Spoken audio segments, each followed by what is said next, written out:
आणि या पावसानं पंढरपूरला सुद्धा मोठा दिलासा दिलाय, कारण पंढरपूरमध्ये बरसत असलेल्या जोरदार पावसामुळे पाणी टंचाई कमी होणार आहे। पंढरपूर, माढा आणि मोहोळ या 3 तालुक्यांमधल्या 100 गावांना मोठा दिलासा मिळतोय, कारण 2 टीएमसी क्षमतेचा येवती तलाव पहिल्या 2च दिवसात, पावसाच्या पहिल्या 2 दिवसात 80% इतका भरलाय।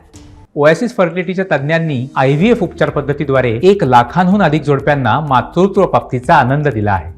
मोफत अपॉइंटमेंट बुक करण्यासाठी आजच संपर्क साधा। सुनील दिवाण आपल्याला माहिती देतात।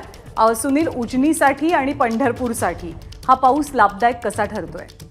यंदा अगदी खरंच परिस्थिती इतकी भीषण होत चालली होती पाणी टंचाईची। पंढरपूर शहराला सुद्धा 3-3, 4-4 दिवसांनी पाणी मिळत होतं।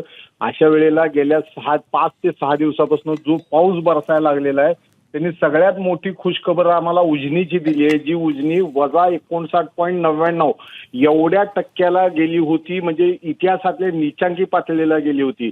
पण आता या 3-4 दिवसातल्या पावसाने चक्क 4% त्याची पाणी पातळी वधारलेली आहे। आता सध्या -55.80 एवढी त्याची पाणी पातळी आहे। 5000 क्युसेक्सनी पाणी उजनी धरणात येतंय, म्हणजे इतके दिवस कमी होत होतं, आता उजनी धरणात पाणी यायला लागलेलं आहे। आणि ज्या पद्धतीनं पावसाचा वेग आहे ते पाहता यावेळेला 100% उजनी धरण भरेल अशीच परिस्थिती आहे। याशिवाय जे पंढरपूर आणि आसपासच्या परिसरात ज्या पद्धतीनं पाऊस चालू आहे, जो येवती तलाव नावाचा एक तलाव आहे पंढरपूर तालुक्यात, ज्याच्यातून माढा, पंढरपूर, मोहोळ यातल्या जवळपास 100 गावांना पाणी पुरवठा होतो।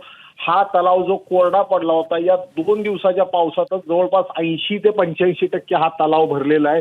याच पद्धतीनं विविध ठिकाणचे बंधारे असतील तेही सध्या ओव्हरफ्लो होऊन चाललेले आहेत।